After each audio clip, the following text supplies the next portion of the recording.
Assalamualaikum warahmatullahi wabarakatuh. Hai Sobat Hebat Matsa Surba, kembali lagi di kanal YouTube MTS Surya Buana Malang. Kali ini masih bersama Bu Vivin Endriana di mata pelajaran Bahasa Indonesia kelas 7 semester 1. Dan sekarang saatnya kita belajar tentang struktur dan aspek kebahasaan teks narasi, khususnya adalah teks fantasi. Namun sebelumnya, mari kita awali pembelajaran kali ini dengan berdoa terlebih dahulu ya. Oke, Bu Vin pimpin. A'udzubillahiminasyaitonirrojim. Bismillahirrahmanirrahim. Raditu billahi robba, wabil islami dina, wabi muhammadin nabiyya wa rasulah. Rabbi zidni ilma warzuqni fahma waj'alni min ibadika sholihin. Amin. Nah, Sobat Hebat, kompetensi dasar yang akan kita pelajari yakni menelaah struktur dan kebahasaan teks narasi atau cerita fantasi yang dibaca dan didengar. Dari kompetensi dasar tersebut, tujuan pembelajaran kita kali ini adalah menentukan struktur yang terdapat pada teks fantasi dan mengenali ciri-ciri kebahasaan yang ada pada teks fantasi. Baik Sobat Hebat, untuk pembahasan kita yang pertama yakni struktur teks fantasi. Seperti yang sudah Sobat Hebat lihat bahwa struktur teks fantasi ada 3. Yang pertama orientasi, yang kedua komplikasi, dan yang ketiga adalah resolusi. Apakah Sobat Hebat semuanya sudah paham apa yang dimaksud orientasi, komplikasi, dan resolusi? Kita bahas satu persatu ya. Struktur yang pertama yakni orientasi. Sobat Hebat, orientasi merupakan bagian awal dari cerita. Biasanya berisi tentang pengenalan tokoh, pengenalan latar yang meliputi latar waktu, latar tempat, latar suasana, dan berbagai komponen awal pengenal cerita lainnya. Sobat Hebat, berikut Bu Vivin akan memberikan contoh tentang struktur orientasi. Teksnya akan Bu Vivin bacakan ya. Terlihat bahwa air itu masih turun dari atas langit. Hujan deras masih setia mengguyur daratan Anskolavia sejak siang tadi dan belum menunjukkan tanda-tanda hendak beranjak. Padahal hari mulai larut, pukul 6. Mentari juga tak mengeluarkan sinarnya setitik pun. Gelap, kilatan petir bersautan dari satu arah ke arah lain. Bisa jadi badai akan datang ketika malam tiba. Ah, sungguh ini membuat Sezamor atau yang akrab disapa dengan Zamor makin tak karuan. Penantiannya tak kunjung datang. Sobat Hebat, dari teks yang baru saja Bu Vin bacakan, ini merupakan bagian awal dari cerita. Ya, di sini penulis menggambarkan awal cerita dengan menunjukkan latarnya, mulai dari latar suasana, yakni hujan turun dari langit, hujan yang deras mengguyur daratan. Nah, di sini ditambah juga dengan latar tempat, di mana tempatnya di daratan Anskolovia.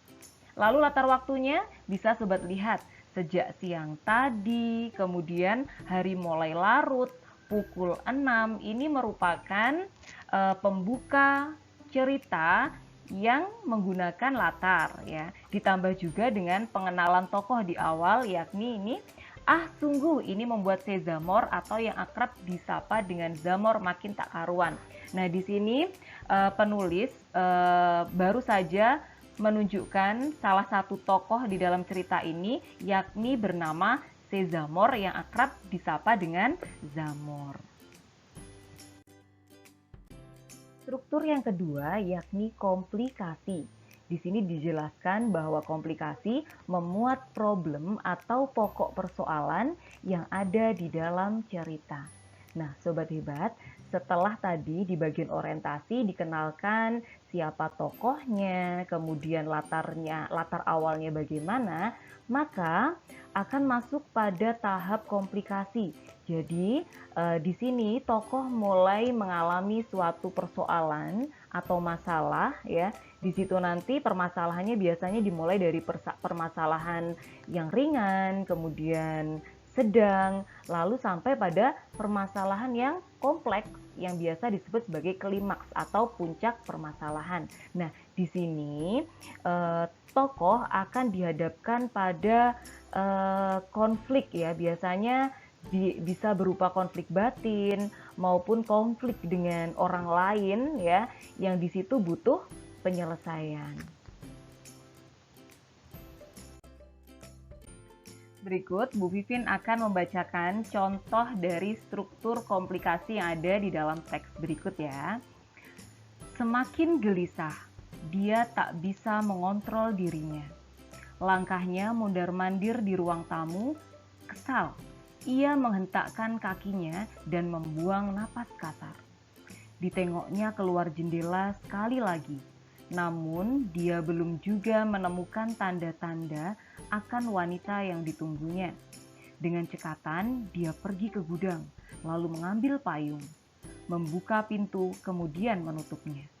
Lalu, dilanjutkan menuruni tangga. Malang nasibnya, dia tak bisa seperti warga Anskalovia yang lain. Zamor dilahirkan memiliki sayap, tapi sama sekali tidak bisa terbang. Seandainya Zamor bisa terbang, mungkin pencarian ini tidak begitu merepotkan. Masih dengan tergesa-gesa, Zamor menelisik ke setiap sudut-sudut Anskalovia. Tiba-tiba, sebuah benda mengusik penglihatannya. Gelang dari tanaman dandelion. Dia tak lagi bisa membendung air matanya. Diarahkan matanya ke segala penjuru. "Ibu, ibu!" Suara Zamor diperbesar. Nihil, tak ada menyahut. Zamor hampir berputus asa sebab tak ada lagi harapan baginya. Seharusnya dia tak perlu mengizinkan ibunya untuk pergi ke Fradela untuk membeli peralatan tes kelulusan besok. Seharusnya dia yang membeli peralatan itu sendiri, atau dia pergi bersama ibunya. Zamor menyesal, sangat menyesal. Kini, di mana lagi dia bisa mencari ibunya yang tercinta itu? Zamor terduduk lemas sembari menangis senggukan di bawah pohon palidum. Sobat hebat, bisa kalian amati ya, sudah kalian dengar juga dari Bu Vivin, bahwa bagian ini tokoh mulai mengalami permasalahan atau konflik. Diawali dari konflik batin, ya, seorang tokoh yang merasa gelisah karena tidak bisa mengontrol dirinya. Nah, konflik batin yang ia rasakan ini tentu saja ada sebabnya. Kenapa di sini si tokoh yang bernama Zamor kehilangan ibunya, ya. Dia berusaha mencari. Disinilah Zamor nanti akan mendapatkan konflik yang semakin kompleks sampai akhirnya nanti Zamor akan berada pada titik klimaks yang nantinya Zamor akan bertemu dengan ibunya. Sobat hebat, untuk struktur yang ketiga yakni resolusi. Resolusi merupakan bagian yang memuat jalan keluar atau pemecahan konflik. Seperti yang sudah kita bahas sebelumnya, bahwa konflik yang dihadapi Zamor adalah konflik batin karena dia mencari ibunya yang hilang. Nah, akhirnya di situ nanti Zamor akan mendapatkan sebuah resolusi. Bagaimana resolusinya akan kita lihat pada bagian contoh berikut ya. Sobat hebat, berikut Bu Vivin akan membacakan contoh dari struktur teks bagian resolusi. Aku bawakan sari dandelion dan sari kehidupan. Sambil menatap Ibu Zamora dengan lembut, pria itu menyuntikkan cairan yang ia bawa. Wajah Zamora menjadi tegang dan pikirannya tak karuan. Memikirkan pria asing yang akan mati di depannya. Seharusnya bukan kau yang melakukannya, teriak Zamora dengan tangis sejadi-jadinya sambil mencoba untuk mengingat ayahnya. "Waktuku sudah habis, aku harus kembali ke masaku." Sambil tersenyum, pria itu memandang dengan hangat kedua wanita di depannya. "Apa maksudmu dengan waktu? Tunggu, siapa namamu?" tanya Zamora dengan tergesa-gesa berlari mengejar pria itu yang tiba-tiba sudah berada di luar rumah. "Semoga kalian selalu baik-baik saja. Namaku Arkan, Arkanel." Belum selesai mengucapkan namanya, halilintar menyambar dataran tempatnya berpijak, lalu pria tersebut menghilang. "Ayah!" ucap Zamora seolah kehabisan tenaga. Nah, Sobat Hebat, bagaimana? Resolusinya seru apa tidak? Seru kan? Nah, resolusi merupakan bagian akhir cerita. Di sini digambarkan bahwa sebelumnya Zamora atau Zamor sudah bertemu dengan ibunya, tetapi ibunya dalam kondisi yang sangat lemas, bahkan hampir meninggal. Lalu Zamora sangat kebingungan dan tiba-tiba saja datanglah seorang laki-laki yang menolong ibu Zamora. Nah, anak-anak, ternyata yang menolong ibu Zamora adalah ayah Zamora yang sudah meninggal, tetapi turun ke bumi untuk menolong ibu Zamora tersebut. Dan setelah menolong, akhirnya pergi lagi. Begitu.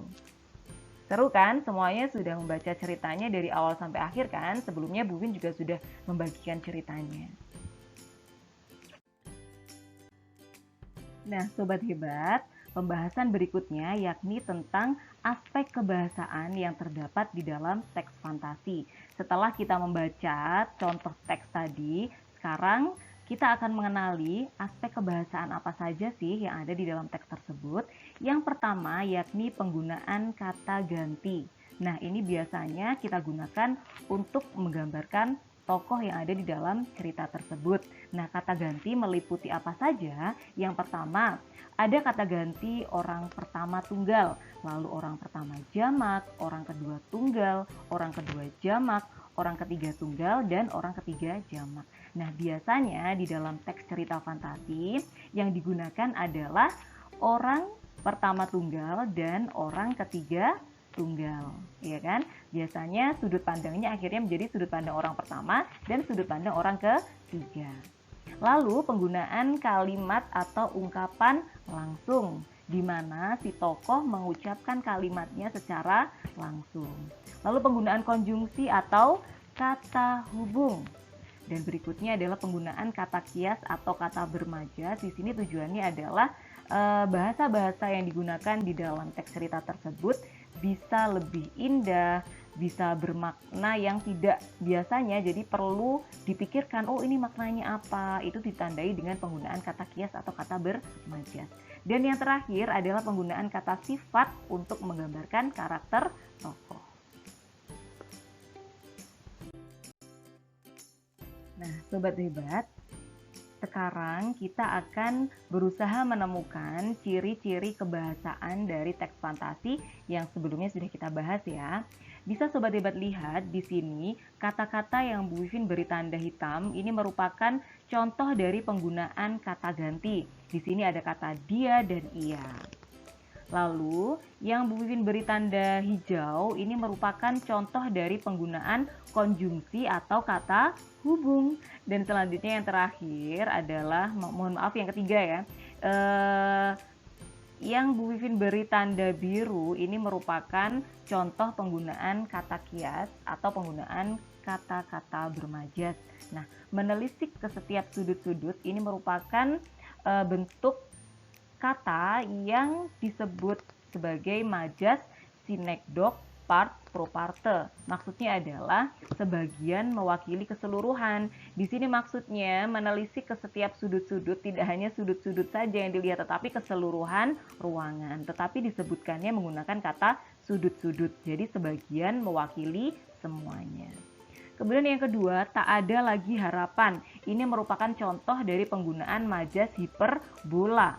ya, penggunaan kata-kata secara berlebihan maknanya. Jadi di sini yang namanya usaha manusia itu selalu ada harapan ya, tetapi di sini disebutkan tidak ada harapan lagi. Kemudian yang terakhir yang Bu Vin beri tanda merah, ini merupakan contoh dari penggunaan kalimat langsung ya kan, diawali dengan apa ini? Tanda petik ya, lalu diakhiri dengan tanda petik juga. Ini diucapkan secara langsung oleh Zamor. Gitu ya anak-anak. Silahkan kalian bisa berlatih sendiri untuk menemukan apa saja sih ciri-ciri kebahasaan yang ada di dalam teks fantasi. Nah, sobat hebat, sudah kita bahas tentang struktur teks fantasi, meliputi apa saja tadi? Ada orientasi, kemudian komplikasi, dan resolusi. Selanjutnya, tadi kita juga sudah membahas tentang aspek kebahasaan yang ada di dalam teks fantasi, meliputi penggunaan kata ganti, penggunaan kalimat langsung, penggunaan konjungsi, penggunaan kata kias atau kata bermajas, dan lain sebagainya. Baik Sobat Hebat, terima kasih sudah menyimak materi dari Bu Vivin. Sampai jumpa di materi berikutnya. Jangan lupa tetap semangat, bahagia, dan tetap produktif. Mari kita tutup pembelajaran kita pada hari ini dengan membaca doa ya. Bismillahirrahmanirrahim. Wal 'ashr innal insana lafi khusrin illal ladzina amanu wa 'amilus solihati wa tawassaw bil haqqi wa tawassaw bis sabr. Subhanakallahumma wa bihamdika asyhadu an la ilaha illa anta astaghfiruka wa atubu ilaik. Terima kasih. Assalamualaikum warahmatullahi wabarakatuh.